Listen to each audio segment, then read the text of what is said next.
So, good morning to all of you. Good morning, sir. So, let us today discuss one of the most important aspects of your UPSC preparation.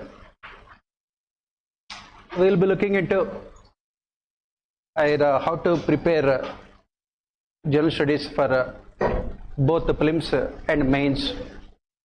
Since all of you will be writing prelims in the next say 8 months, 9 months or so, we will be focusing on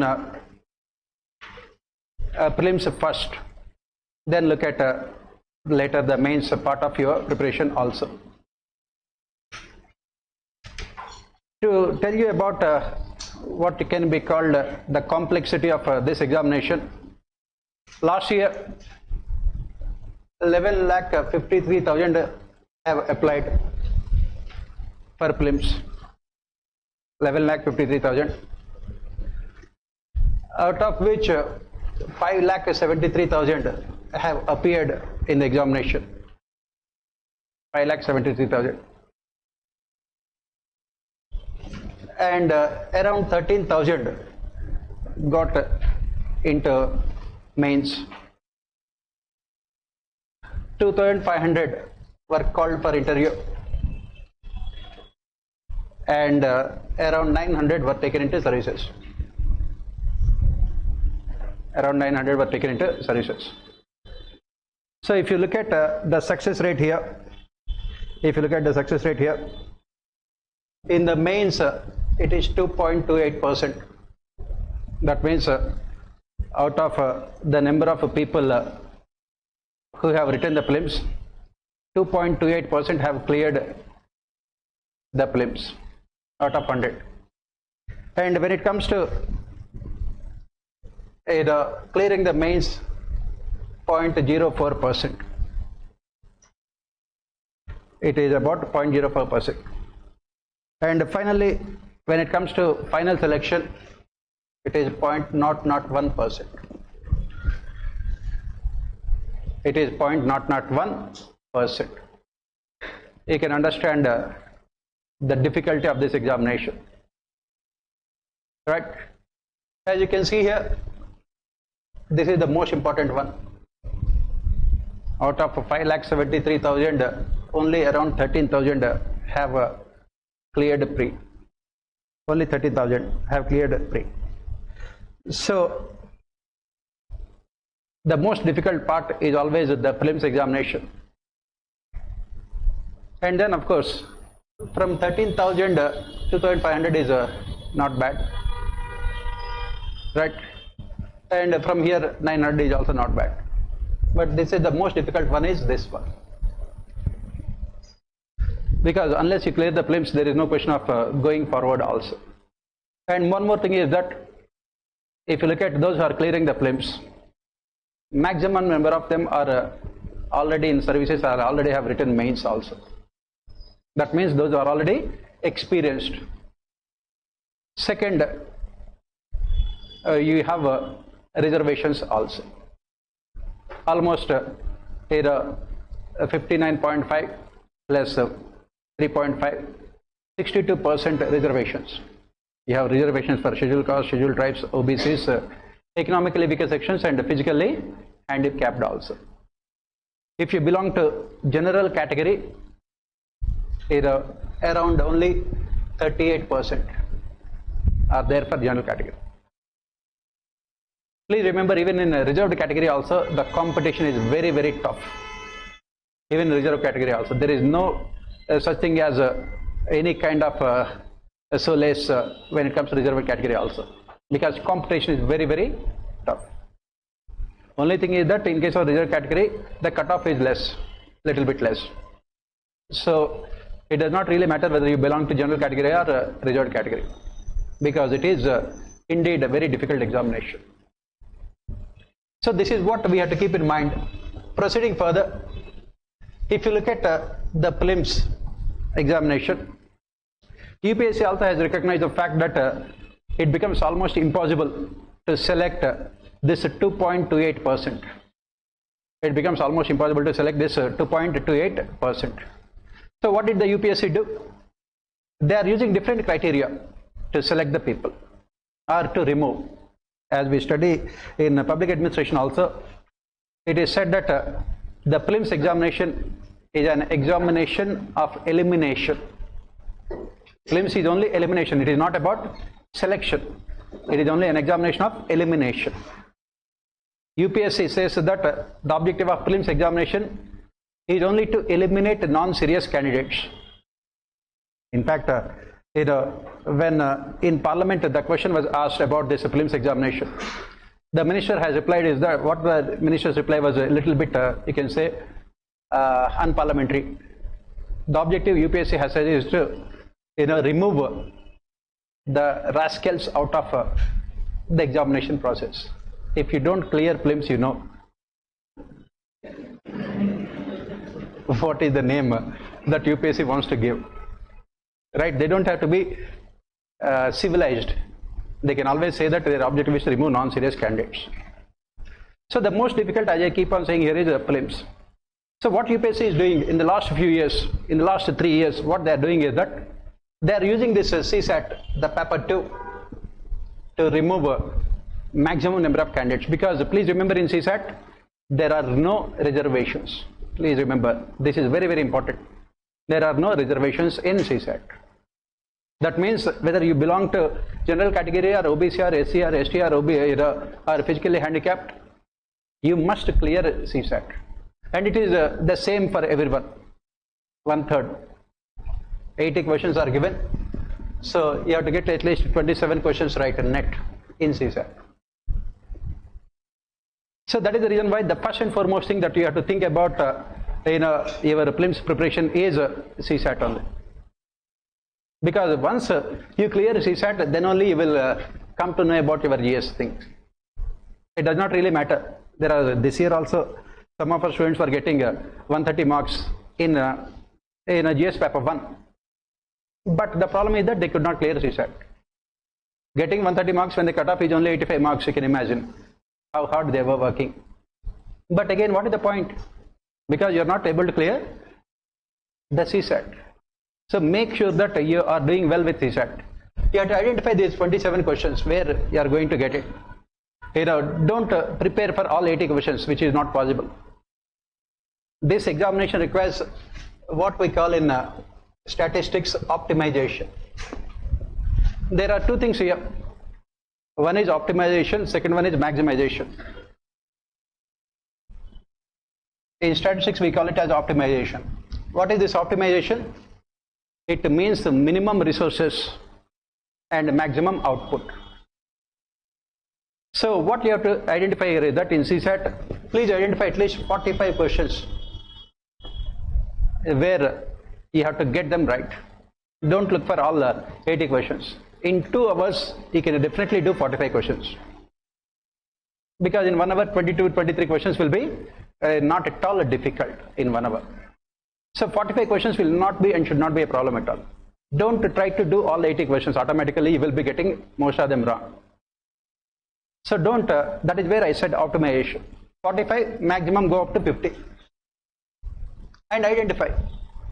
If you are from, say, humanities or arts background, take up this comprehension questions.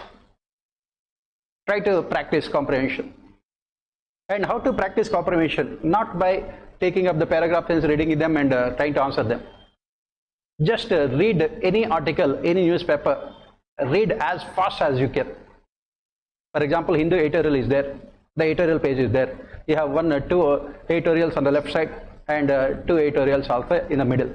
Try to complete all of them in exactly 15 minutes time. Practice it, simple.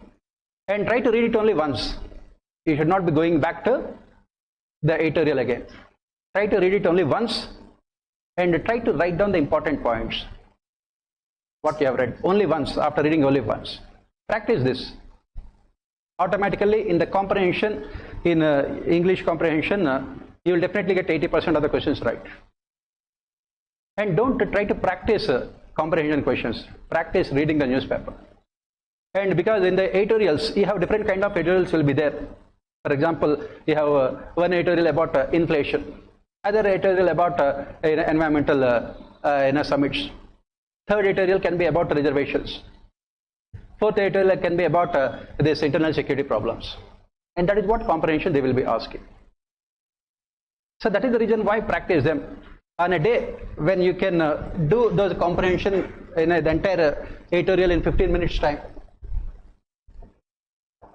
Put the benchmark. The entire thing you have to read in 15 minutes. 4 editorials. The middle one, it will be around 3,000 words. You have to read it fast.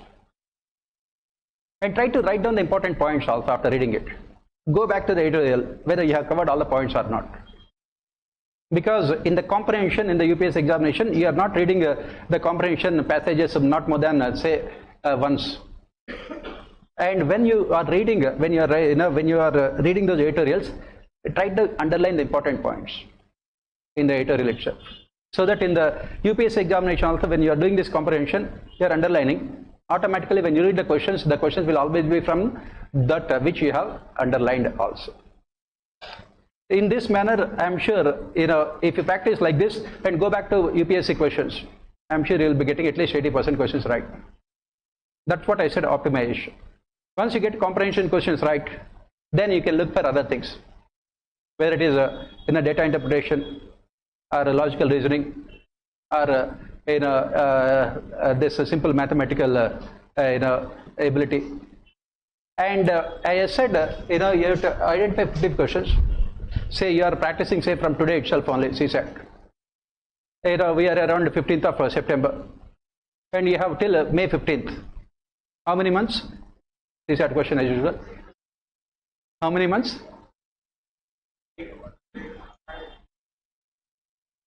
8 months? 9 months? 8 months. So 8 months, and you have to learn only around 30 questions. Perfect 30 questions, 8 months. 8 months means 240 days and 30. That means 1 question 8 days. Practice it. 1 question 8 days. Every day at least you are practicing only that question. For example, you have a data interpretation. Take one type of data interpretation, practice it for 8 days. Every day 1 hour. Automatically you will get it right. Practice makes every person can perfect also. But again, what is required is this kind of what is called scientific preparation. If you look like this, it will be very easy. Clearing the CSAT will not be at all difficult. If you look like this, if you look at this from this point of view, it will not be difficult at all. This 30 questions in 8 months, not at all difficult. Every day only 1 hour. Of course, every day you are reading the newspapers and editorials, and at least by say 15 September, by January 15th, you should be able to complete this in 15 minutes.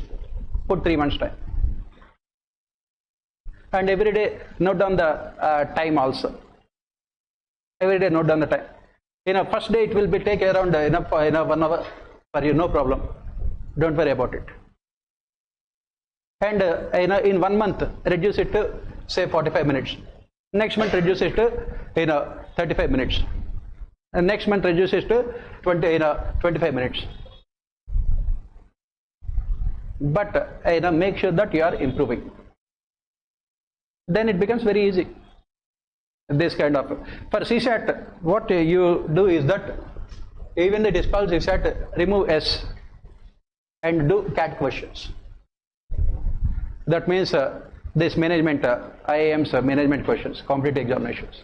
Do the CAT questions. Practice it, because they're not so difficult also. It is only about your psychological fears, nothing else. The moment you think it is difficult, it will always be difficult. It is as simple as that one. But the moment you start thinking that I can do it, nobody can stop you from doing it. Because once you clear CSAT, then only you can think about everything else. That is the reason why make sure that you are giving as much importance to CSAT as possible, as you can. And this is what you have to do. put the time limit also. By February or March, you should be doing these tutorials in 15 minutes. And March, April, May, 3 months, you will have a lot more practice also. And March, April, May, what do you do? Apart from these tutorials, take UPSC previous years in comprehension. And UPSC also comes out with the answer key also. Take only UPSC answer key, not any of the answer keys that are given by coaching institutes. Even UPSC answers are wrong, they are right. Right? So you never question UPSC. And see how many of you they are getting them right. Because CSAT was introduced in 2011. So that means you have 12 years of UPSC question papers. 3 months complete all of them. And then the last 2 months, what you do? Last 2 months, that is April and May. Next year, when is the examination? May 26th. So April and May, these 2 months, practice CSAT papers. I said practice only 50 questions. You are not going for more than 50 questions. You are not there to attempt all 80 questions. And if there are more comprehension, that will be more beneficial for you. Why? Because you already have practiced a lot. And see, out of those 50 questions, make sure that you are getting 90% of them right. Ideally 90% of them right. 90% of them right means 45. Right? 90% of them right.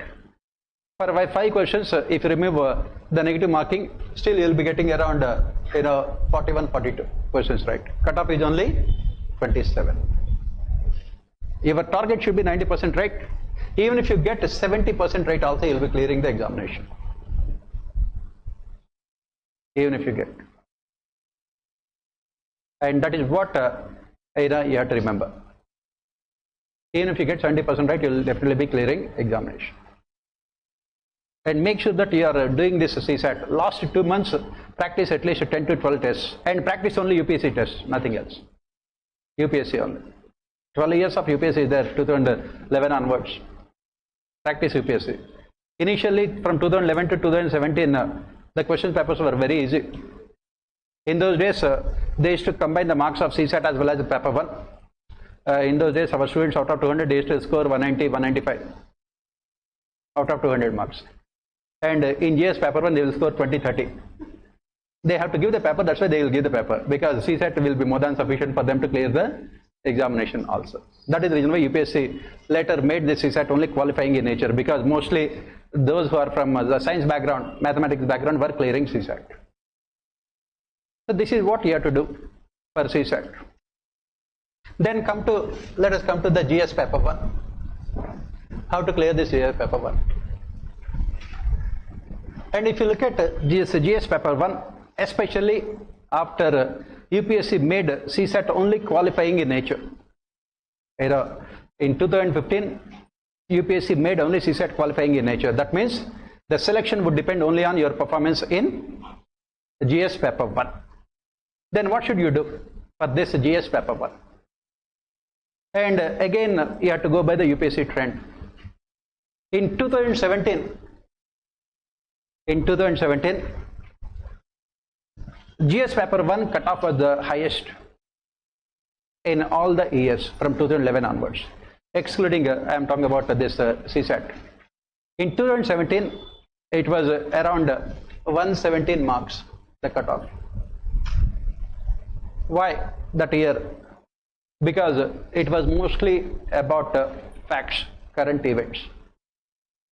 So that was the reason why cutoff was also very high. For example, in 2017, if I am not wrong, they have asked 22 questions from Polity. Out of those 22 questions, you will answer at least 30 questions right. That means you will answer other questions also right using your Polity knowledge. They are so good, they are so innocent, and they are so cute, the questions. Anybody can answer them, they have asked. From then onwards, UPSC realized its mistake. From then onwards, every year they started increasing the complexity of the GS paper 1. That was the reason why the cutoff started coming down to 108, to 102, to 98, and then 92, and 88, and this year it will be around 83 or 84 cutoff, this year flips. So you can see the cutoff had coming down from 108 to 83 or 84. Why? Why the cutoff is coming down? One, the GS paper 1 question paper is, they are making it difficult, very difficult. We have to accept it, they are making it very difficult.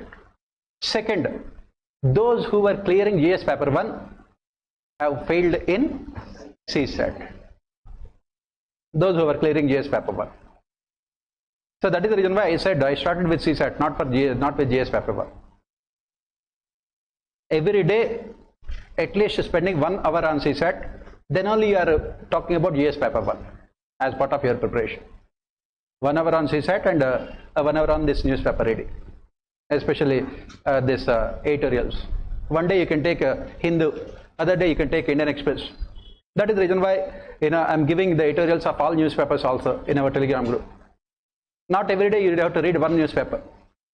One day you can read Times of India, another day you can read Hindustan Times, you can read Tribune, you can read Indian Express. Why? Because the language will be difficult and you will be accustomed to that kind of language also. Tomorrow in the examination, if they ask any kind of thing, you will always be able to do well also. Every day you don't have to read, as I said that day, for example, today you are reading Hindu newspaper editorial. Tomorrow, yesterday's newspaper only, Times of India, you can read it, editorial, like that. Anyway, every day, I'm putting the editorial, so it should not be difficult for you. But make sure that you are clearing the CSAT, because one of the most important reasons why cutoff is coming down is because of this only. CSAT is being made very, very difficult. CSAT nowadays UP is making so difficult, you don't want to miss out on it. So coming back here, let us proceed further. And how much you have to get in our GS paper 1? How much you have to get in your GS paper 1 to clear the prelims? Again, don't set your sights very high.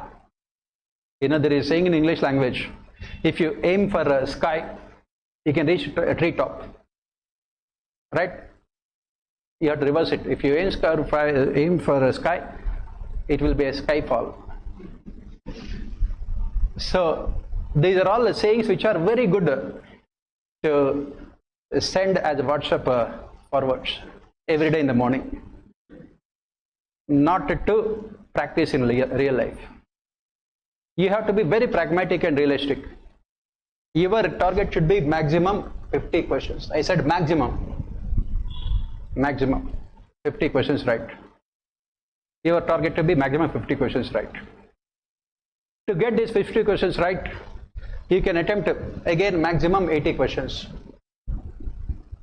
You can attempt maximum 80 questions. Not more than that. Don't be too greedy that just because I know ABCD, I will answer all 100 questions also. That is not the case. Right? You are not going to be too greedy. I think I have given you this material also, you can see that one. And the last page, I have given you the topic wise questions in prelims.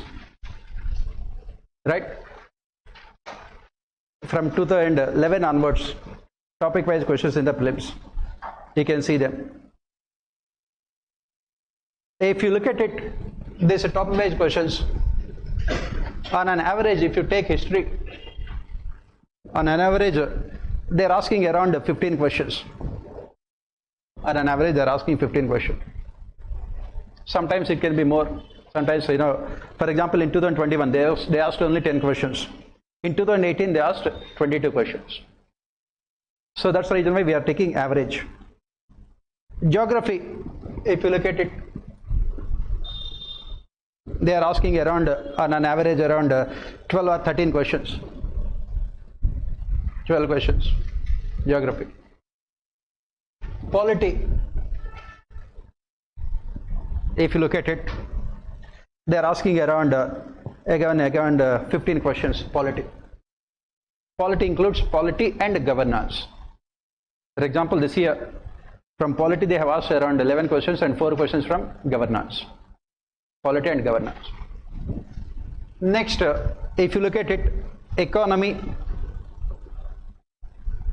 they are asking around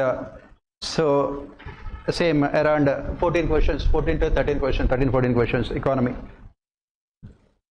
right? Then S&T, science and technology, around 8 9 questions, and environment, they are asking around again 14 15 questions. Current events, again around 15 questions.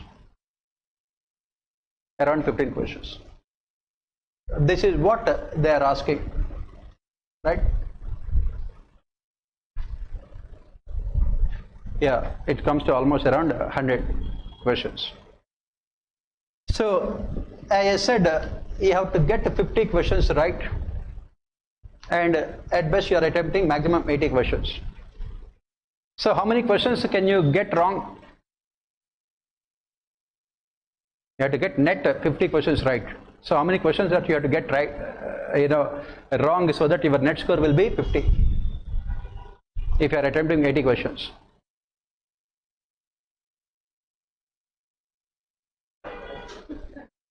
How many questions you have to get right, and how many questions you can afford to get wrong out of this 80 if you have to get 50 questions right net?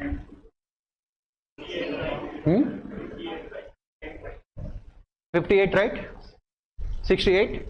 50? 58. If you are getting 58 right, then you are getting 22 wrong. 22 means 7. So you are getting 58 questions right, you can get 22 questions wrong.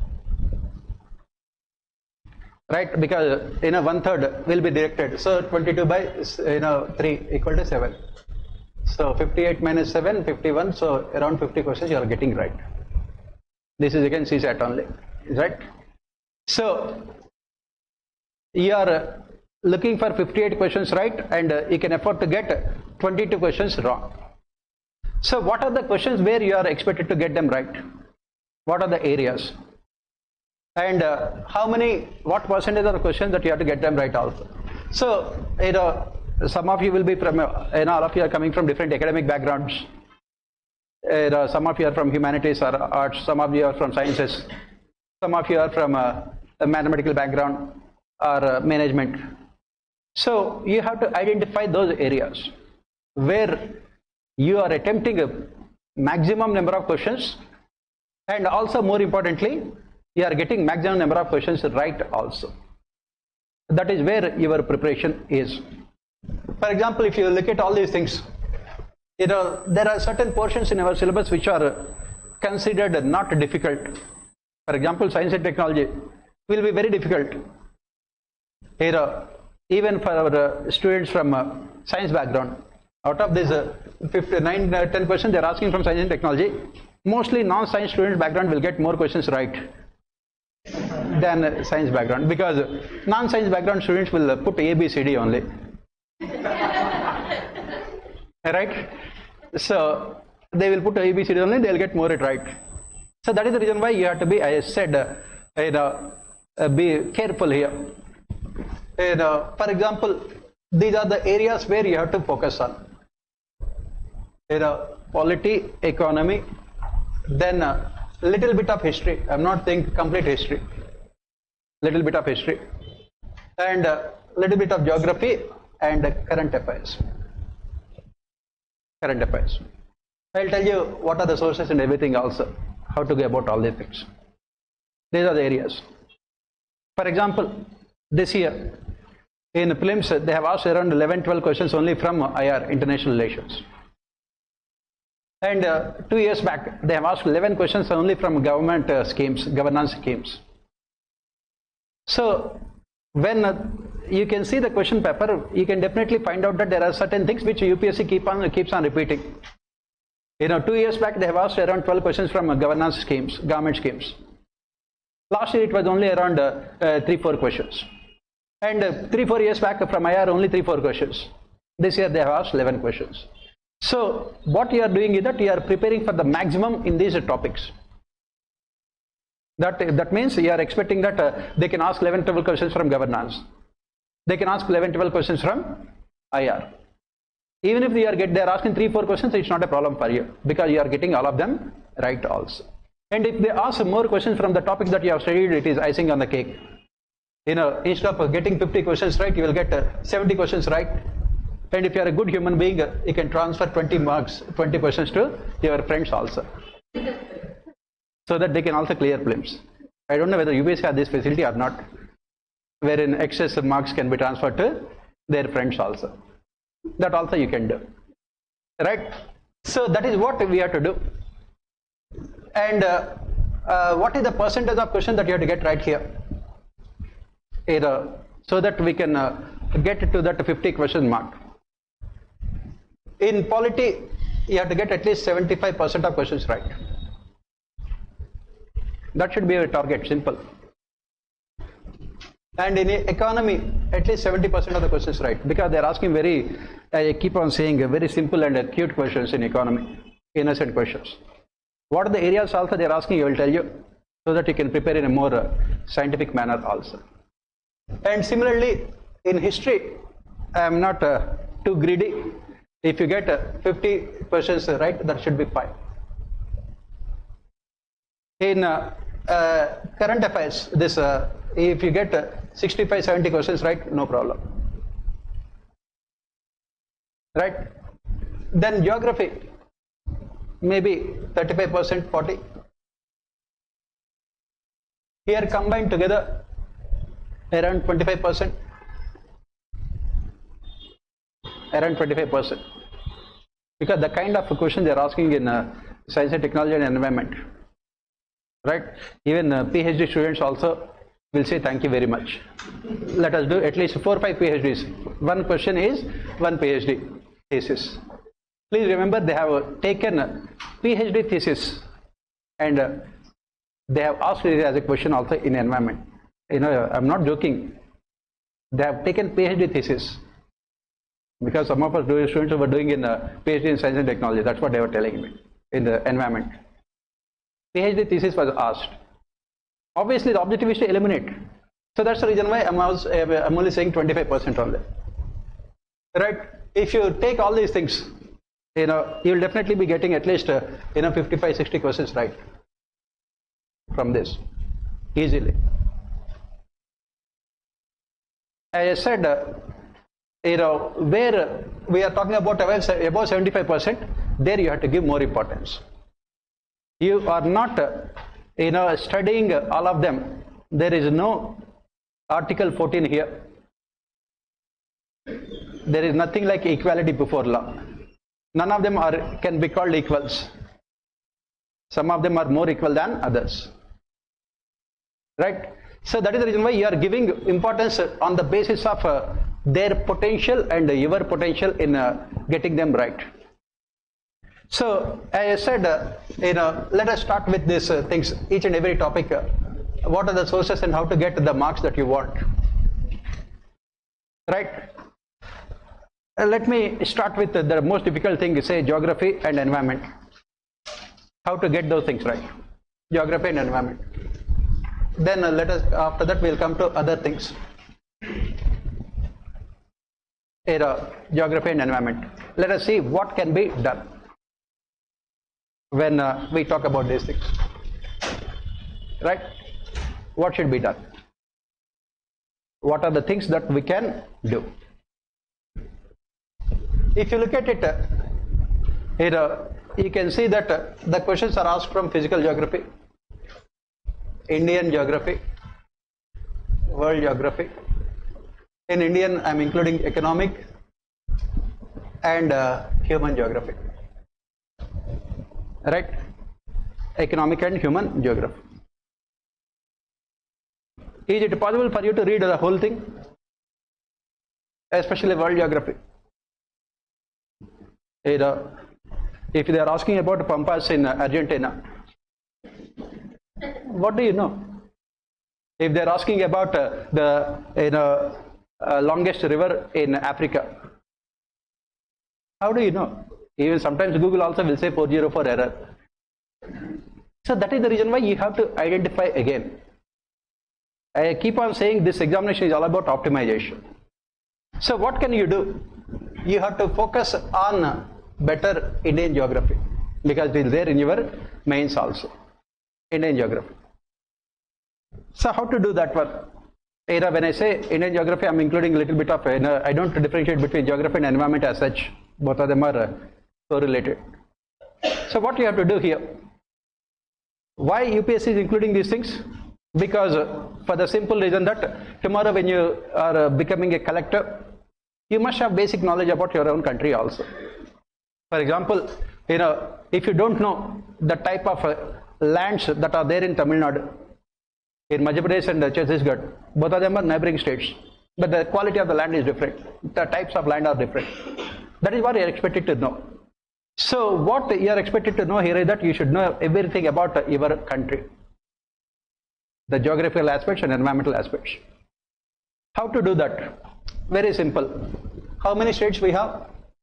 28 states. And how many union territories? 8 union territories. And how many days you have? 240 days, right? 240 days. So give yourself, for these 28 states, every state say maximum 5 days. Every state. For every state, give yourself maximum 5 days. What are you doing here as part of this? That's what I said. Your preparation has to be innovative. If everyone is, as you can see, 5,73,000 are writing. Only 2.28% are clearing this examination. Obviously, you have to be different. So take every state. What you are doing? Prepare a table here for every state. What is it? First, the state. Then population. What is the population? Then sex ratio. Then literacy levels. Then the land forms in the state. What different types of land forms are there in the state? Some state has take the case state of Karnataka. Coastal Karnataka has a mostly black alluvial soil. Other parts of it is red soil. So what are the different types of land forms? Then what are the major crops? What are the major crops in each and every state? What are the major crops? Then what are the major rivers in each and every state? What are the major rivers in each and every state? Right? And what are the major irrigation dams in each state? What are major irrigation dams in each and every state? Right? Next, what are the states which it shares border with? Borders of the state.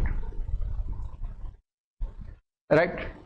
Then what are the major tribes in the state?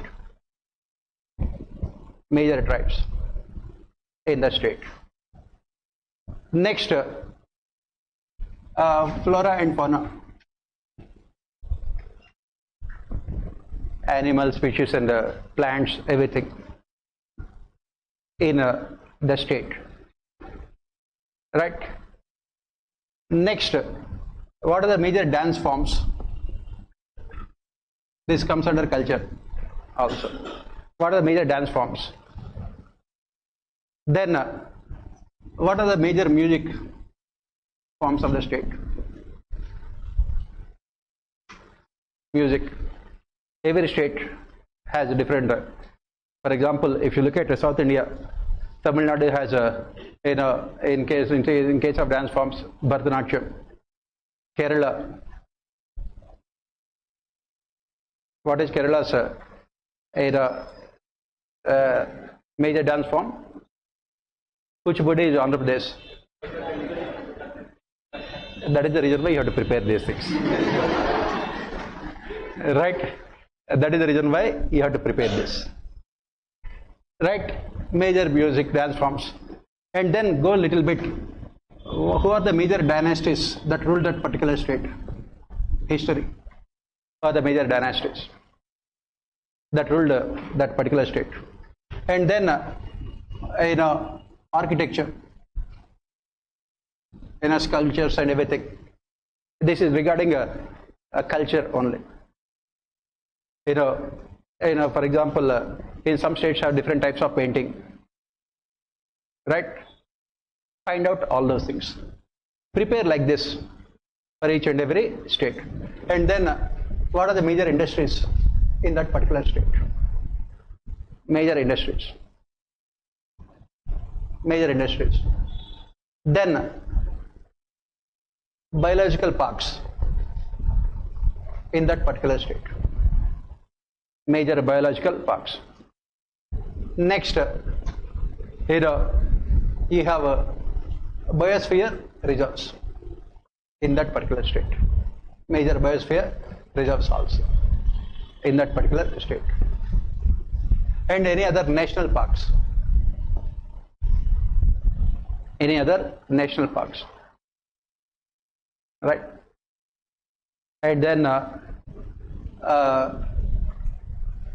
any other historical monuments. Historical monuments.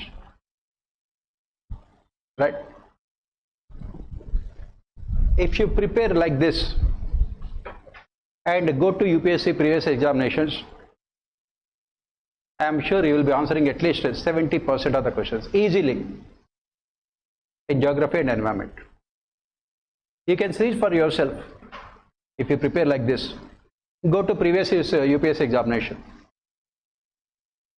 Right? And then you can include these deserts, right, in a particular state. But again, it takes a lot of time. Let it take time. That is what is UPSC preparation. When you are able to get good number of questions from culture, geography and environment, right, it is very easy. We have given ourselves only around 30-35% of questions right. If you prepare like this, you will get minimum 65-70% of the questions right. Yes. So that is what you have to do. Take every state, at least 5 days, 28 states, how much it will be? At least say maximum 5 months. Take. For small states, it does not require that much. Especially, focus on Northeast, because UPSC is also nowadays focusing on Northeast. Right? And if you want a little bit more, you can talk about the political parties in the state. Major political parties. The political aspects also. Right? And I said major irrigation dams in the state. Every year, if you prepare like this, after 5 months, you will come and tell me that you can answer easily 60-70% of the questions right. Very easily. Very easily. And revise them. You have to revise all these things. If I ask you what are the major biosphere reserves in Uttarakhand, you should be able to tell me. What are the major national parks?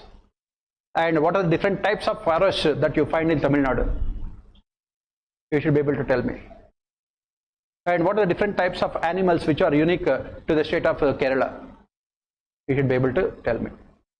Because you are preparing everything, all these things. And try to read them at least 10 times, 15 times. And even this year also, if you have prepared like this, you could have answered at least 7-8 questions minimum. Right? And then if at all after doing all these things, then you can go to something else. And then come to this environment, what they are asking UPSC. They are focusing nowadays more on these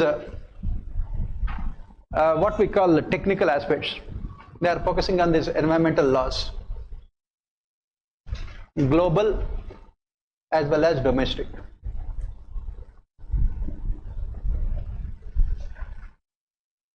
environmental laws, rules and regulations, global as well as domestic.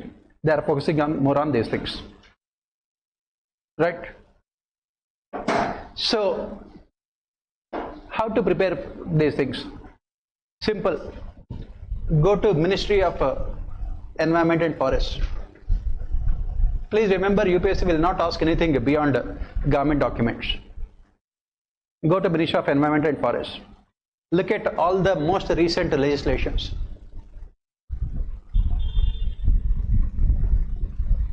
It contains both the environmental summits, global ones, and also the domestic rules and regulations. And do them only, nothing else. You will cover almost every question also in the UPSC. UPSC will never go beyond government documents, please remember. You are doing only government documents.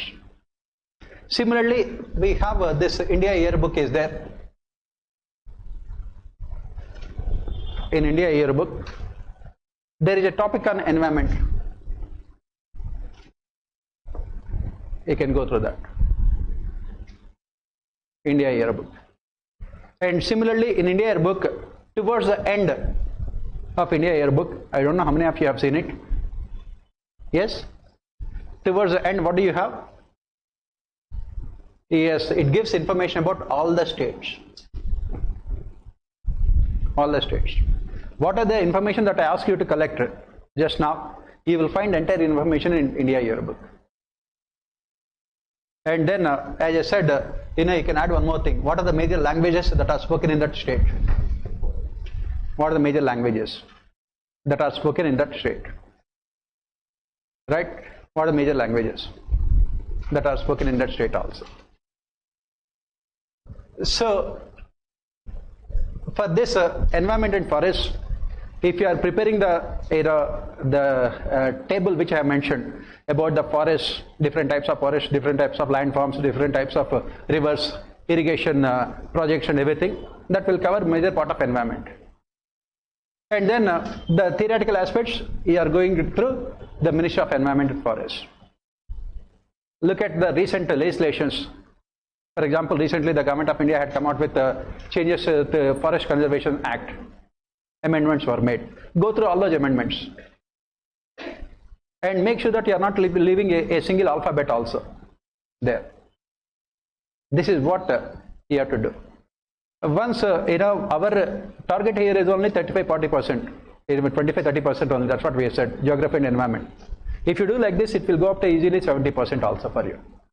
In spite of the uncertainties of this examination, you can still clear the examination, provided, as I said, if you prepare in a systematic manner. Every day, just put 1 hour to collect this information. One state, 5 days. Every day 1 hour. So, as part of the preparation, already how many hours we have already looked at it here? 1 hour for CSAT, right? 1 hour for newspapers, right? And then 1 hour for these states in collecting information, right? Already 3 hours are over. Let us see what else we have to do. So once we have completed this geography and environment, simultaneously you have to identify other topics, right? I am not talking about this science and technology till now. Simultaneously what you have to do is that you have to focus on international relations. If they ask 10-11 questions from IR, how to get all those questions right? Right. So what you should do here, again identify what are the topics they are asking from IR. So what are the questions they are asking from IR? First and foremost, they are asking questions from multilateral institutions. Every year 1 or 2 questions will be from multilateral institutions. What are the multilateral institutions that we are talking about here? United Nations, all organs of UN, UNHRC, United Nations Human Rights Commission, United Nations Food, what is that? International Food Organization, IFO, and then FPO, sorry, and then you have a World Health Organization, and then UNESCO. So you have to be thorough with all of them. What are the multilateral institutions? First, United Nations, all the organs of UN, then IMF, and then World Bank, right? Then BRICS, right? Then WTO, right? And then focus on those institutions where India is part. Asian Regional Forum, ARF, right? SARC, then BIMSTEC,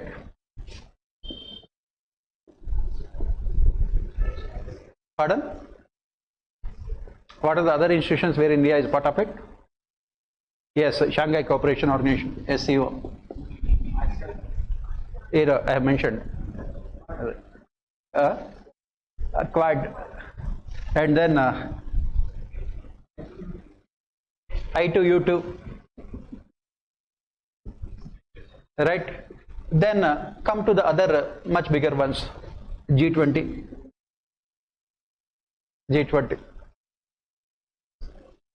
right? And then this environmental organization is also there. What is it? Yeah. So, and prepare a short notes on all these things. What is the short notes here? First, when this organization had come into existence, very simple.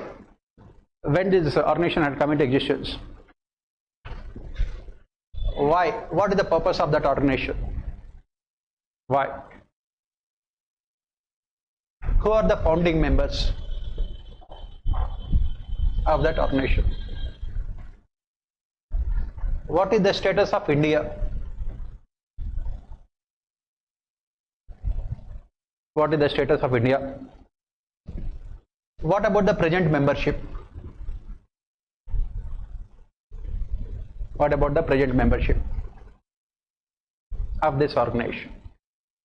Present membership of this organization. And what are the controversies or the recent summits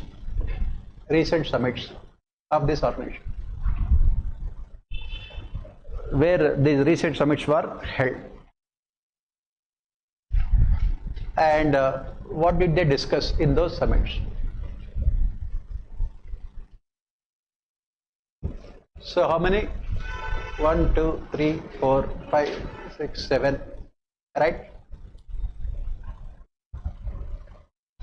Prepare like this.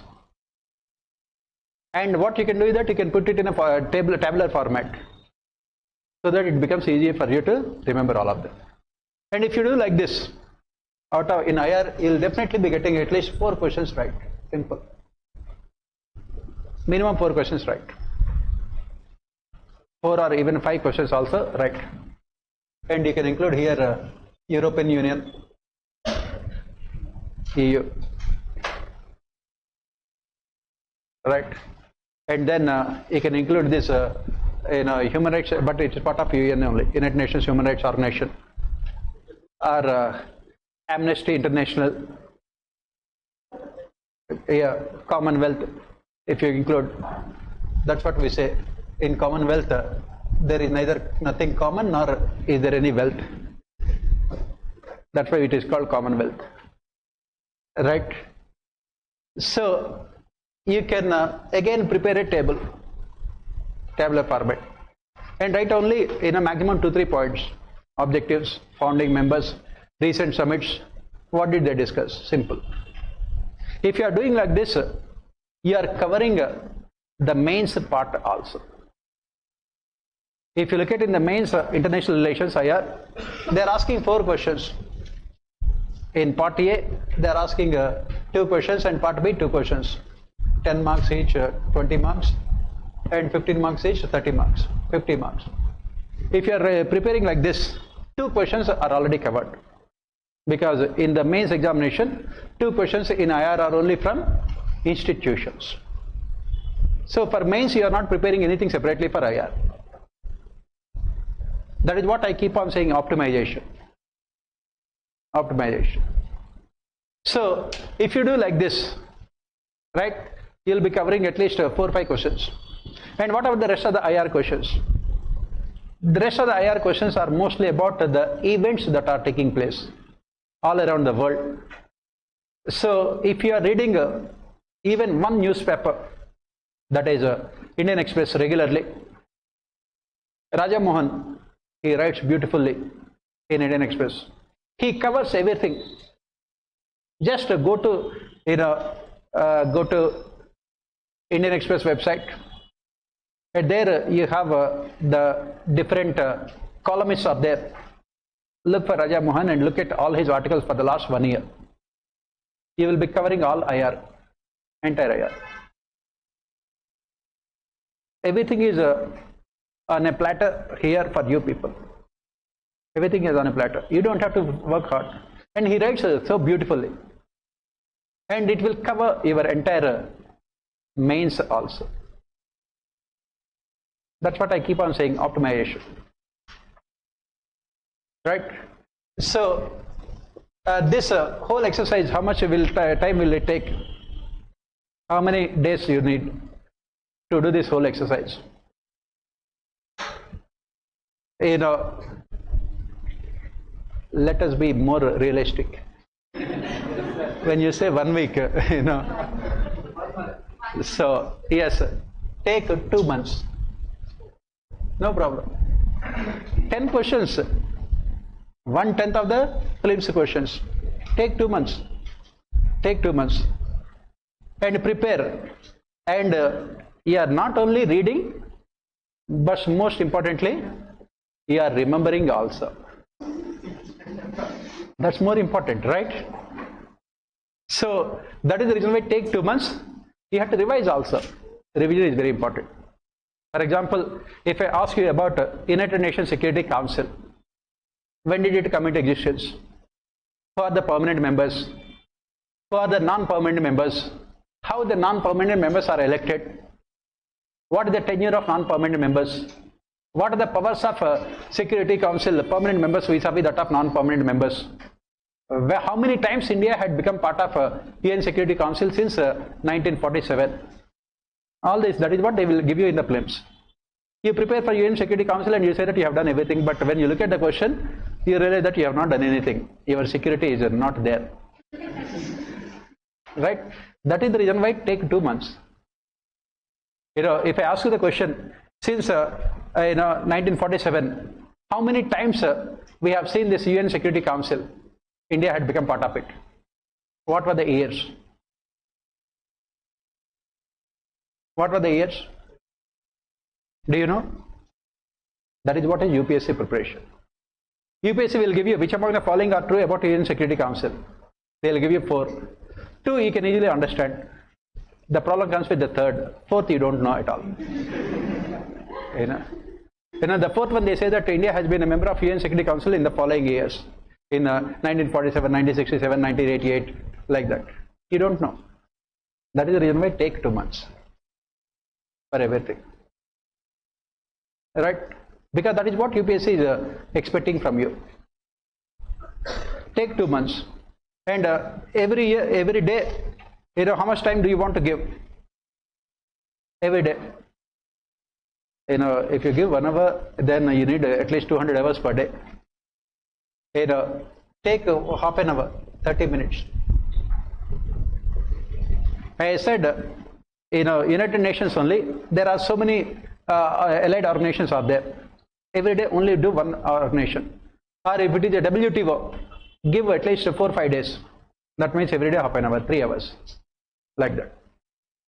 Right? So this is what you are doing for IR. Again, if you do like this, the best way to test yourself is go back to UPSC questions and answer them. You will answer all of them. It is as simple as that. You will answer at least 90% of the questions in IR. If you do like this, it is very simple. right? So next, proceeding further, after IR, let us come to this history.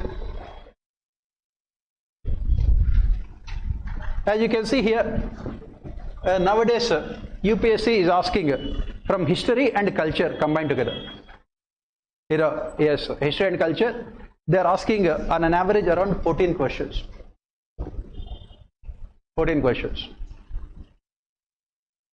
And look at these art and culture questions. I don't think you can answer. Even Nitin Singhani also cannot answer.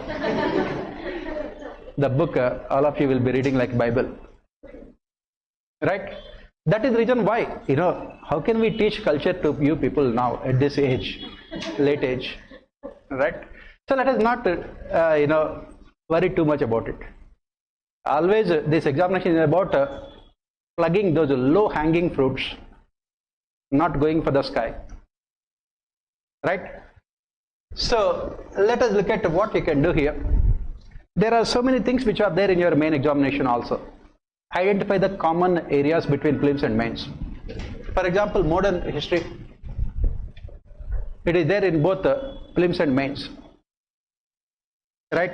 Modern history and freedom movement, it is there in both your prelims and mains.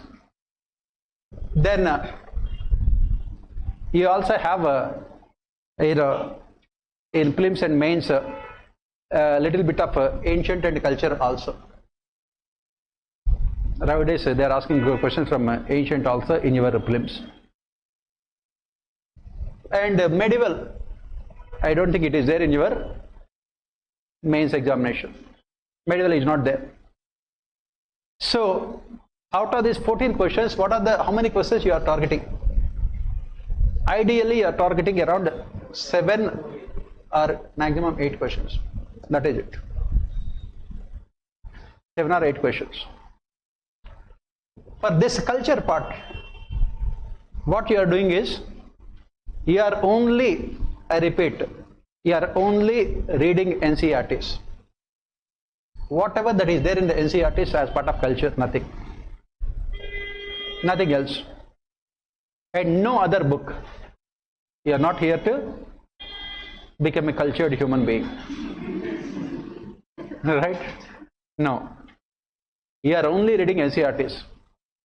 In our Telegram group also I had put so many things related to culture. Please go through all of them. They are all authentic information given by the government of India as part of G20 summit. In our Telegram group also, last night also I had put up this India ancient democracy. They will be asking all those questions in your prelims.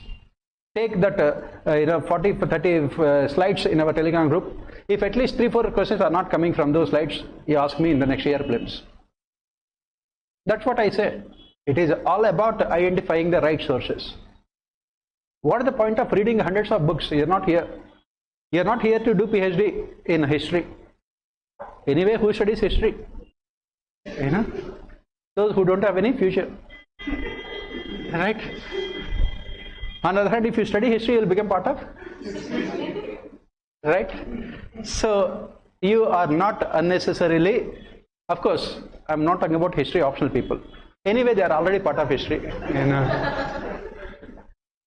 Right? Please go through those things in our Telegram group, whatever I had put. It will cover culture and most other things also. And the government had prepared these things as part of G20 summit to showcase its past culture to the Western countries. Most authentic information. And then NCERTs. Nothing else. You are not reading any other book. If you have any 3-4 books of history or a culture, give it to your friends.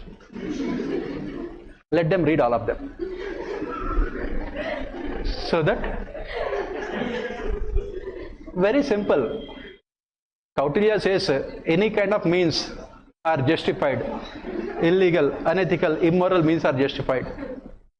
That is what they say in love and war, and more importantly UPSC. It is a combination of both. So give all your books and read only NCERTs. If the question comes from them, you are answering them. Really good. If the question does not come from them, excellent. You don't have to attempt the question also. That is what you have to remember. So don't unnecessarily spend. And how much time do you want to complete these things? NCERTs, 10th, 11th, 12th, wherever you have culture part is there. How much time? Take 1 month, around 30 minutes every day. Take 1 month, around 30 minutes every day. And as usual, go to the previous year's questions, you will answer most of them as usual. You will answer most of them. Right?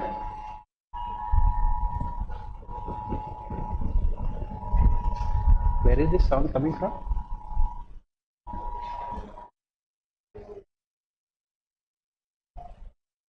Okay. So next comes this modern India. Again, for modern India, NCERTs only. NCERTs and any one book. Bipin Chandra is good. Bipin Chandra, have you heard about this person? Yes. Very good. That's nice. That means you are on the right track. You have already done the most complicated task of knowing this person. The easier one is reading the book. Right? Read Modern India. And if any question comes from it, you should be able to answer 100% accuracy. That is how you have to read. And how long does it take this Bipin Chandra for you to read, remember everything? So here also, as usual, divide the things. What kind of questions are asked from this? One, the questions are from the regulating acts of the Britishers. Regulating acts. Go back to 1760s till 1947. They are asking questions. Right? Second, these terrorist movements or in freedom movements during the contribution of these freedom fighters, especially. You cannot call them terrorists because that is the Britishers used to call them. So what do you call them? Whatever it may be. Freedom movement only. I am talking about the violent freedom movements, not non-violent. They are asking, right? Then third one is especially from the entry of Mahatma Gandhi. Be careful from 1916 onwards till 1947. Everything about it. Again, as usual, if you do all these things, you can see in the last 20-30 years, you will answer 80% of the questions right. Again, you don't have to prepare everything. That's what I keep on saying. And then prepare during this period socio-religious movements. Socio-religious movements as part of the freedom movement. Socio-religious movements. Right? And then any women movements also, where women actively participated. Social-religious movements and women movements. Right? Only modern India are only preparing these things, nothing else. And you will answer all the questions as usual. And all the major events from especially 1885 to 1947, all major events in the freedom movement. Remember all of them. 1885 is when Congress Party had come into existence. 1947. Right? As usual, prepare all these things. Go to last 30 years UPSC question papers. Go to last 30 years UPSC question papers. You will answer at least 80% of the questions right. Only with this information, nothing else. only with this information, nothing else. But prepare it separately. On a separate head, prepare it so that you can revise them at least 10 times.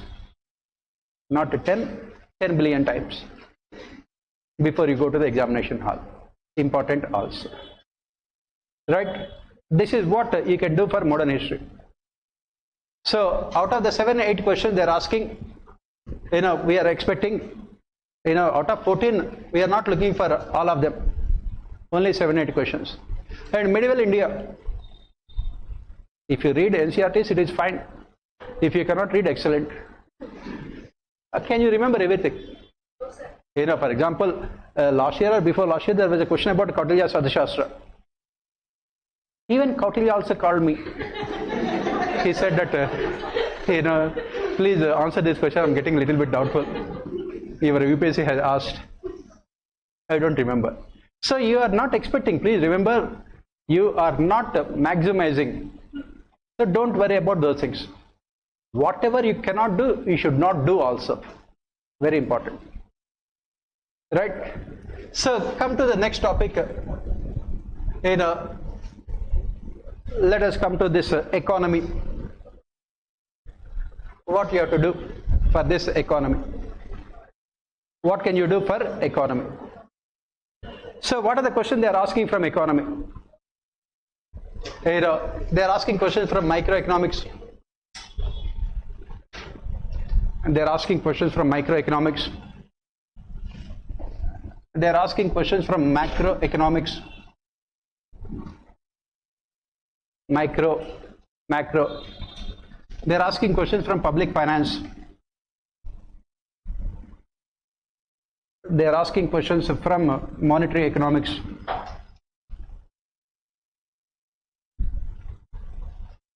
They are asking questions from international trade and finance.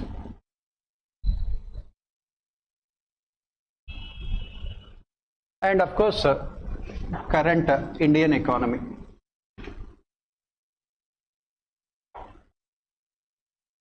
This is where they are asking questions. Current Indian economy. They are asking questions from these topics.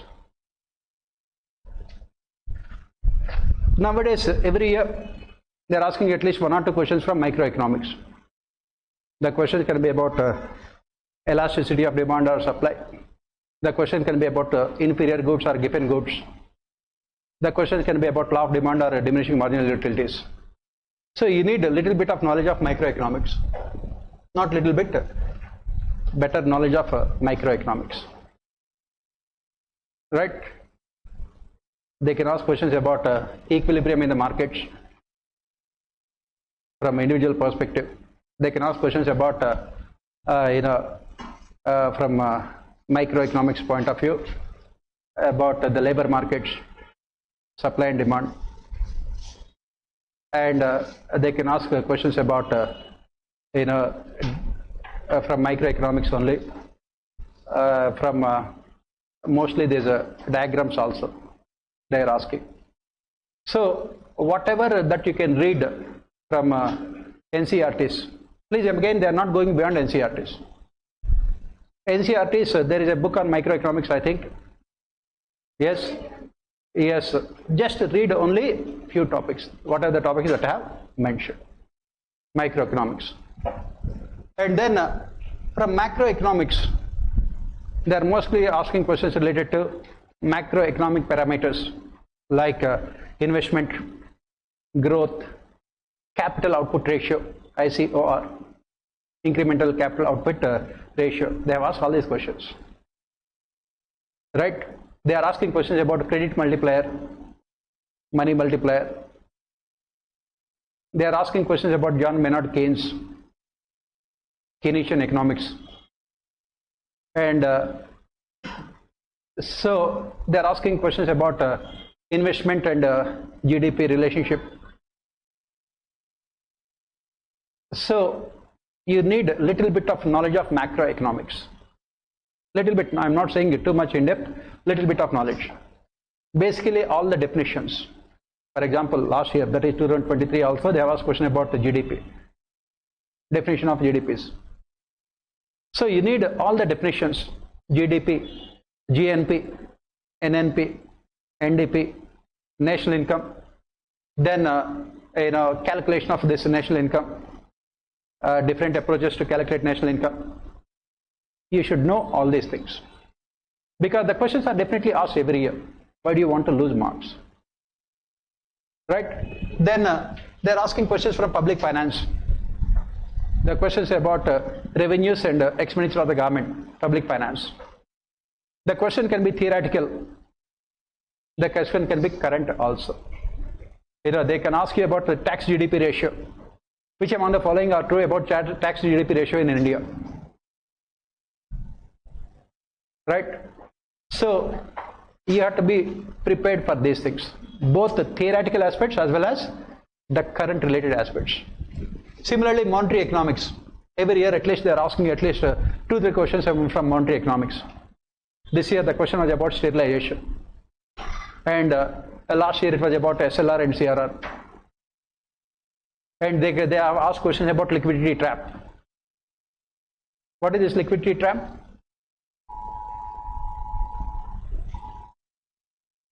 What is liquidity trap? Have you heard about this term? Yes? Very good. You always answer the difficult questions very easily. So what is it?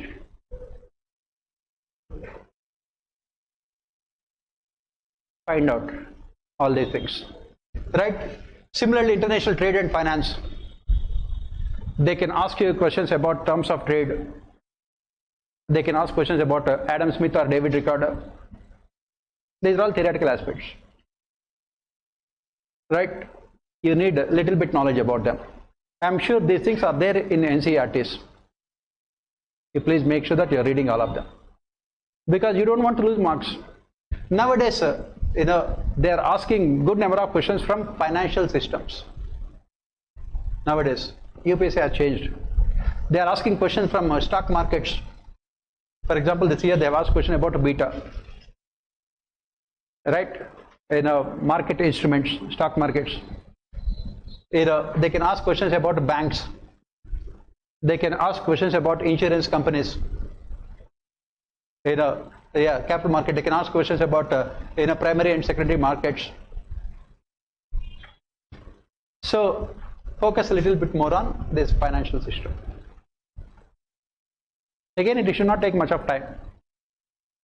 Only thing is that you should be clear about the definitions. Conceptual clarity is very, very important here. You should have conceptual clarity. Right? And then after doing all these theoretical parts, then you have to come to this economic survey and budget. This economic survey comes towards the end of the month of January, and after economic survey is presented, budget also will be presented. Next year you will not have any full-scale budget, full-fledged budget, because elections will be there. So you will have only interim budget, so that you don't have to study too much also. Maybe after the elections are over, government will come out with a new budget, and definitely the new budget will be coming before your prelims examination. So you have to read 2 budgets. You are getting 1+1 Diwali special gift also. You have to read 2 budgets and economic survey also. This is for and here, what are the things that you have to remember here from Indian economy point of view, from economics and budget point of view? You have to remember about agriculture, then employment, then finances of the government, then international trade, our trade, who are our major trading partners. They are all the questions they are asking every year. Which among following is true about India's exports? In the last few years, they say that America is the biggest importer of India's goods. They will come like this, and they will say that in the last 2 years, America was replaced with, say, European Union. You have to know about all the trends also. This is where you find in economic survey, all of them. Then poverty, very important. for you people also, otherwise, poverty, right? And then this industrial sector, contribution of various sectors to economy, primary, then secondary and tertiary sectors. Then economic survey, please remember, has very good information about this sustainable development, which is part of your environment also. Take this year's economic survey also. You don't have to wait for next year's economic survey. This year's economic survey has around 40 pages about sustainable development, environment. And if you look at this year's economic survey and go back to this year's preliminary question paper, maximum questions were asked from that only. That's what I always keep on saying. You don't have to read too much. The government always gives the right kind of information. UPSC also will give you the right kind of direction only. Read this year's economic survey, the topic on sustainable development. Take this year's questions on environment in your year's prelims. You can answer maximum number of questions. Just only reading those 40-50 pages. And why do you want to read hundreds and thousands of pages of any coaching institute? Not required. First complete government sources and then go to something else. So economic survey, you have to spend a lot of time. That is the reason why you have to complete all the theoretical part before January. You have to complete all the theoretical part before January. And from January onwards, you are looking at the current part. Current part. For example, as I said, microeconomics. Take 10th or 11th standard. I think ICSE book is also there. I think apart from NCERT's, CBSE, microeconomics book is also there. Read the topics and you can see. Go to the UPSC questions and you will answer all of them. Again, you don't require someone else to teach you these things. They are so simple. They were written for 10th standard and 11th standard. And you have crossed the 10th standard long time back. Right? So you can easily understand, you don't have to depend on anyone else. That's what I keep on saying. UPSC says that any person who is a graduate should be able to clear this examination. And maximum number of students who clear the examination do not take any coaching also. UPSC is trying to make sure that the coaching institutes will be made less relevant. That is the reason why they are going back to the basics and asking the questions. Make sure that you are completing these basic concepts. Like I said in microeconomics, demand, supply, equilibrium, diminishing marginal utility, law of demand. What are the exceptions to law of demand? Given goods, inferior goods. What is the difference between given goods and inferior goods? What is elasticity of demand? So these are all the things in microeconomics. They are asking only these things every year, and which is not difficult at all. Also, it will take not more than maximum 4-5 days for you to understand them, but you will get marks. That's more important. Similarly, come to macroeconomics. You need to know all the definitions: GDP, NNP, NDP, and per capita income, disposable per capita income, and then other human development indices. These are all macroeconomic indicators. And you should know what is investment multiplier, credit multiplier, and what is MPC, marginal propensity to consume, what is marginal cost, what is average cost. They are asking these questions only, which is not difficult at all. And it should not take much of time. So, as I said, these things you have to complete before January. So, I believe that it does not require more than, say, 60 hours to do all these things. 60 hours is also too high. 60 hours. So, what you can do is that from now till January end, you have 4 months. So, alternative day, you can give 1 hour for economy. Alternative days. 1 hour economy. Alternative days, you can give 1 hour to economy.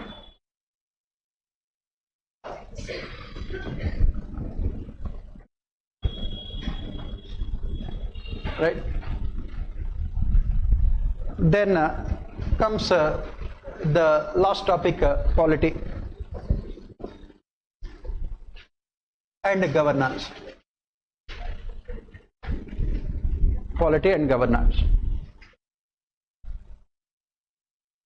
So what you have to do for this? This is where I said you have to get 80% of the questions right also. So what are the topics where they are asking questions from this? They are asking questions from constitutional developments. Every year they are following the same strategy, please remember. Every year if they are asking 10 questions, I am giving you all the 10 topics also where they are asking questions. And the UPSC is so good that they are following consistently the same thing. As if you can easily predict the question paper also. They are asking questions from constitutional developments. Then they are asking questions from preamble and citizenship. Preamble and citizenship. Right? Then every year you have questions from FRs and DPSPs. FRs and DPSPs. Then good number of questions are asked from Parliament. This is one topic where they are asking good number of questions. Parliament. When I say Parliament, I am including Lok Sabha, Rajya Sabha and the President. I am also including the Council of Ministers and Prime Minister, Legislature as well as Executive. Right? Then they are asking questions from center-state relations and state government.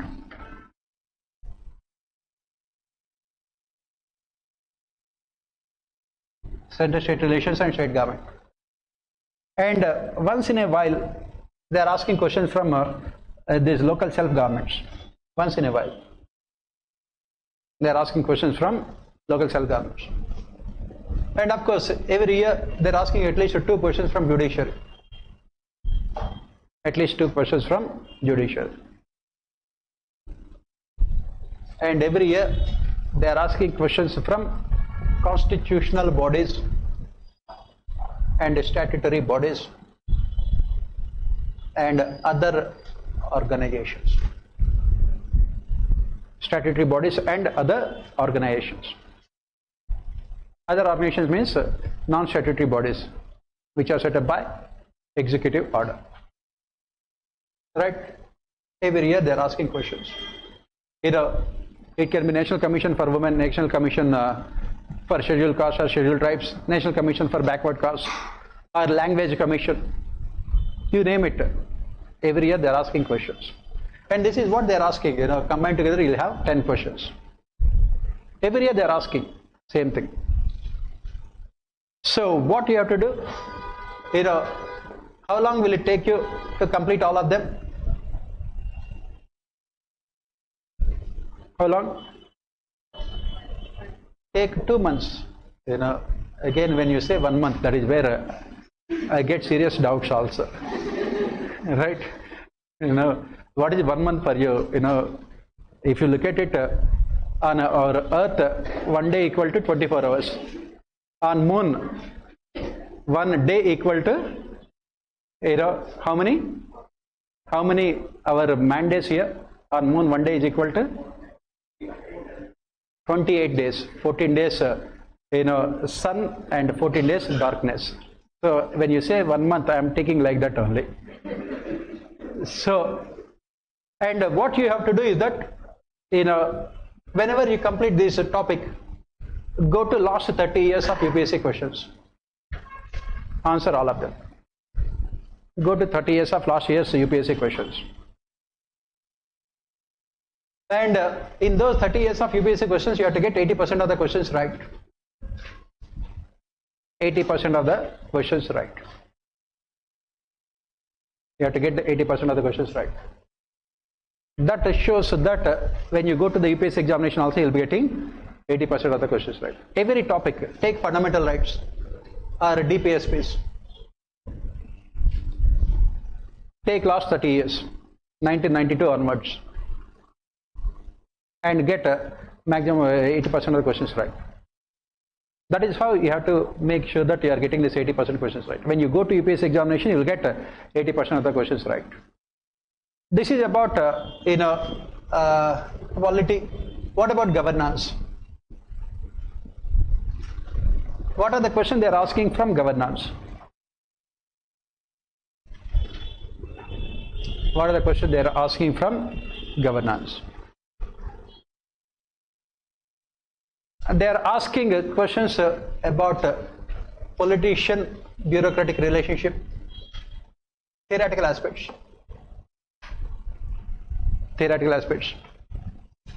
They are asking questions about role of bureaucracy in democracy. Role of bureaucracy in democracy. They are asking questions about every year constitutionalism. Every year questions about constitutionalism. Role of bureaucracy in democracy. They are asking questions about constitutionalism. They are also asking questions about various legislations. For example, this year they have asked about OSA, Official Secrets Act. Official Secrets Act. Some of the provisions of OSA. Nobody can answer those things. You know, they are asking questions about from RTA. They are asking questions about legal aspects. For example, what is the difference between judicial custody and police custody? And they are asking questions about the Prison Act. This year also they have asked. But again, when they are asking these questions, what you have to remember is that all of them are part of current affairs. They have asked these questions because they were there in the news. They were there in the news. They are asking all these questions because they are there in the news. That is the reason why take last 1 year, or at least take from the month of June onwards, what are the major legislations which had become controversial, and go back to those legislations.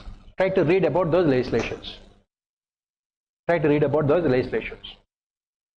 Automatically you will answer all the questions related to governance also. Right? And the last topic is science and technology. Of course, my only qualification is that I don't know anything about it.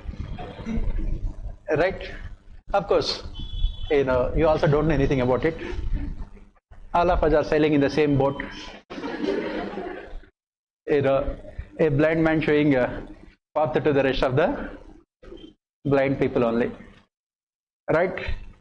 So I don't say much about science and technology. I don't know much about it.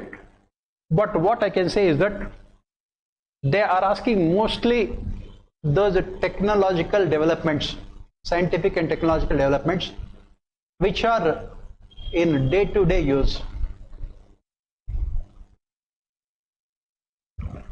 That is what you have to remember. They have asked questions about vaccines last year. Right? They can ask questions about satellites. They can ask questions about these digital technologies. In spite of all these things, you can still answer the questions from science and technology. As I said, if you are thorough with day-to-day technological developments, you can still answer most of the questions. Because last year I said, these vaccines are in so much of news. So they will ask questions about it. Similarly, this year, there are so many what you call viruses that are spreading. Right now in Kerala, they will ask questions about it.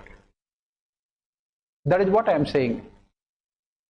So that is the reason why even in science and technology also, if you are thorough with the day-to-day events, you can still do at least 50% of the questions right very easily without having any science background. Of course, those who are from science background, they will not get 50% also right. That's a different thing. And this is an advantage for non-science background. They will definitely do 50% of the questions right. Right? But only thing is that you have to follow the newspapers. Right now there is so much of news about Chandrayaan. They can ask so many questions about it. They can ask questions about the Aditya mission.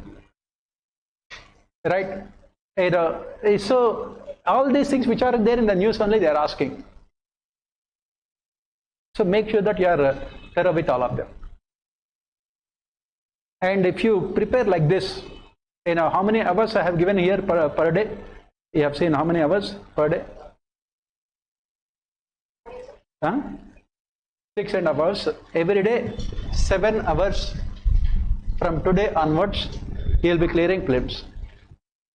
You have to decide where to get those 7 hours from. That is where I said optimization.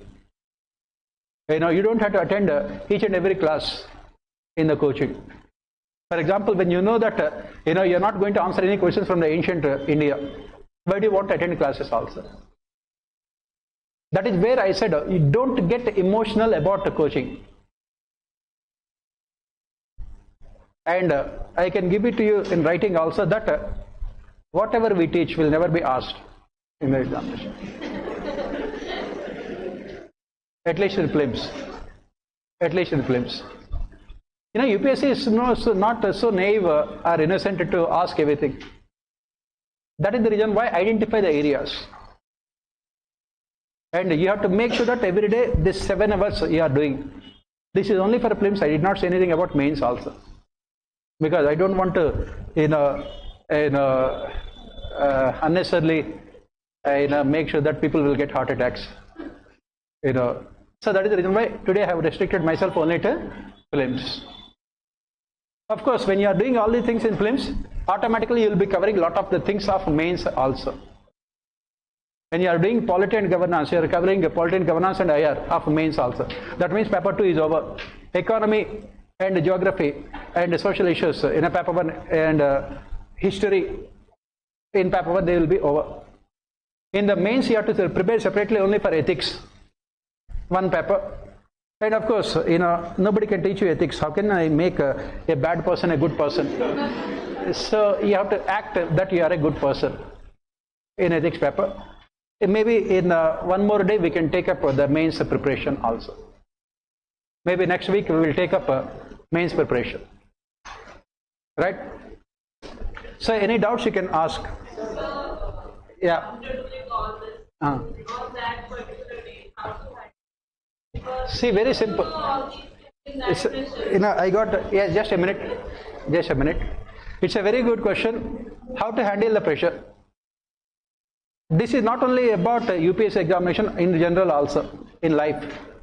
In life, there are two things. One is which are under our control. Those which are not under our control. You should control the controllables. Simple. You should control the controllables means make sure that you are reading 7 hours every day. And which are not under your control. UPSC prelims question paper. What can you do? There are two things here. This is where karma philosophy will come into picture here. What does this karma philosophy says? It says that your future is already written. The only thing why you have to work hard is that you don't know what is your future is. So let us assume that it is already written that you are going to get into the services. Then you don't have to feel any kind of pressure. If it is written that you are not getting into services, again you don't have to feel any pressure. That is the reason why detachment is very important. You have to attach yourself to the work that you are performing, not to the outcome, because it is not there in your hands. Even every day also I feel so bad because I am still yet to become at least the Prime Minister of the country. So what can I do? Of course it was offered long time back, I did not accept it, but again, So that is the thing. What are the things which are not there in my hands? What can I do? So when you go to the examination hall, when there is uncertainty, go to the examination hall with a conviction that you are going to clear. Very important.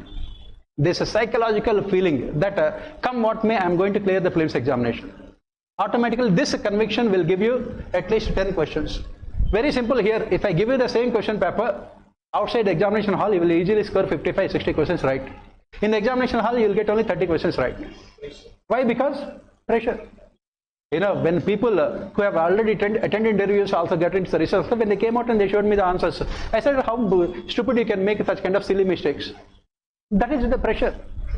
So it is not there in your hands whether you are going to clear this examination or not. But your preparation is definitely in your hands. And make sure that you are enjoying your preparation. That's what again we study in ethics paper. Happiness lies in the work that you are performing, not to the outcome of the work. So that is the reason why don't ever feel any kind of pressure. Not at all required. and go there and enjoy the process. Automatically you'll clear. That is what. And then to simulate that kind of pressure, you can take any of these practice tests and take only UPSC question papers, nothing else.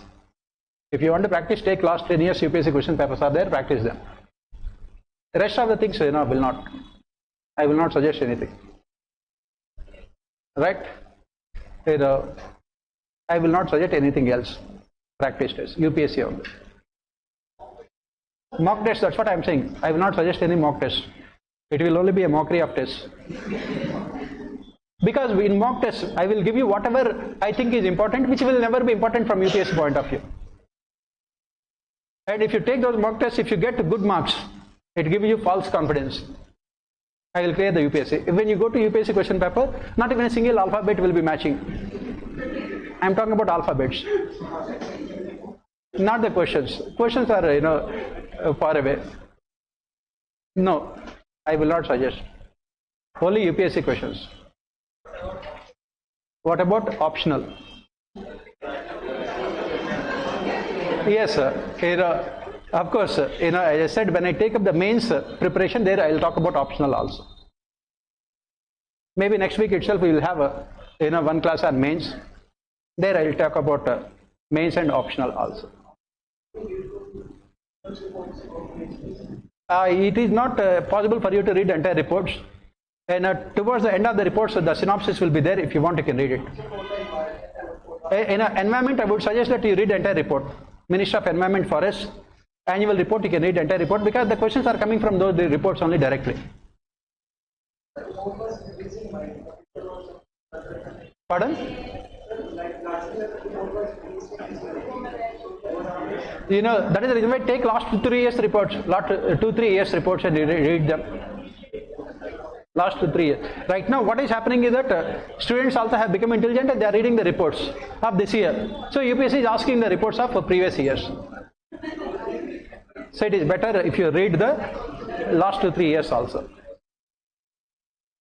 And if you do like this, I am sure you will definitely clear the examination. Nobody can stop you from clearing the prelims. And I can see all of you in the mains also. What is the success rate? 0.25%. Right? And we can make it 100%. 100% means all of you are clearing. That's what I am saying. Not everyone who is writing the examination. We are not concerned about everyone else. We are concerned about who are here only. Right? We can make sure that all of you can clear. And you will get the confidence. That is where you will not feel the pressure also. If you are getting in all the practice tests of UPSC only, 80% of the questions right, automatically you will get the confidence. And that is what you have to do. But make sure that you are 7 hours, this whatever I have told you, that will be rigid. And you cannot give me excuses that I am attending classes for 6 hours and traveling time is 5 hours and I have to sleep for at least 15 hours also. You can give me excuses for not doing things. I'll give you only one reason. You have to clear this examination. Don't give me any excuses. Do like this. I said in GS, if it is important, you attend it. Otherwise, leave it. Why do you want to waste 3 hours or 4 hours? It is as simple as that one. Just because you have paid the money does not mean that you have to extract everything. It is as simple as that one. Follow this only. 90, as I keep on saying, UPSC, what nowadays they are doing, they wanted to make sure the students prepare on their own only, come and write. That is what. And those topics which you think you cannot understand on your own, then attend the classes. That is what you have to do. So anything else? Every day you are reading newspapers. I will not suggest anything better than newspapers for current affairs. Every day 1 hour I gave you for newspapers. That's more than enough. Revision. Obviously what you can do is that 6 days in a week you follow whatever the schedule I have given. 1 day only revision. 1 day only revision. Whatever the day that you think. If it is Sunday, you can, even if there is no sun on Sunday, you have to revise. That is also important. 1 day only revision. Even then also you will be completing the entire syllabus preparation, as I said, by maximum March. That's what I always say. For prelims, it does not require more than 6 months. It does not require more than 6 months. Whatever I told you, will it require more than 6 months? No. That's what. One day, keep it only for revision. If you don't revise, you don't remember anything. Especially these international organizations and everything, and the definitions of in economics, all the definitions. Right? Similarly, in constitution articles and amendments and judgments, those kind of things, you have to revise. And as part of revision, what you can do, as I said, go back to the questions that were asked in the UPSC examination. If you can answer them, that will be best. If you don't have to worry. Again, read it one more time. Nobody is born perfect. Right? Not everyone will be like the person in front of you. Right? So that is what you have to remember. And maybe next week we'll have one more class on mains, how to go about your mains preparation. Right? Any other doubts you can ask. Is 2 hours enough for the Is enough for building it? 2 hours. As I said, you're not answering all the 100 questions. The moment you read the question, you know whether you know the answer or not. Leave it to the next, go to the next question. You don't have to read the entire question which you don't know. By reading, if it is completely factual, either you know or you don't know. And 99% time you don't know only. There are few questions. That is the reason why you are leaving 20-30 questions. And there are questions where UPSC is deliberately creating confusion. Give more time to it. 120 minutes and 60 questions, you can do it. Yes. So it's not a problem at all. If you think that 120 minutes and 100 questions, it will be difficult. 120 minutes and 60 questions, it will be easy. The moment you read the question, you know. You don't have to go through the choices also. So remove, then 60 questions you can easily get. Right? So, we'll inform you also next week when we are going to have this for mains also. Right? And because the mains, the question paper is also going on right now, mains exams, I will take up some other questions in the mains also, and I will try to answer the questions also. Right.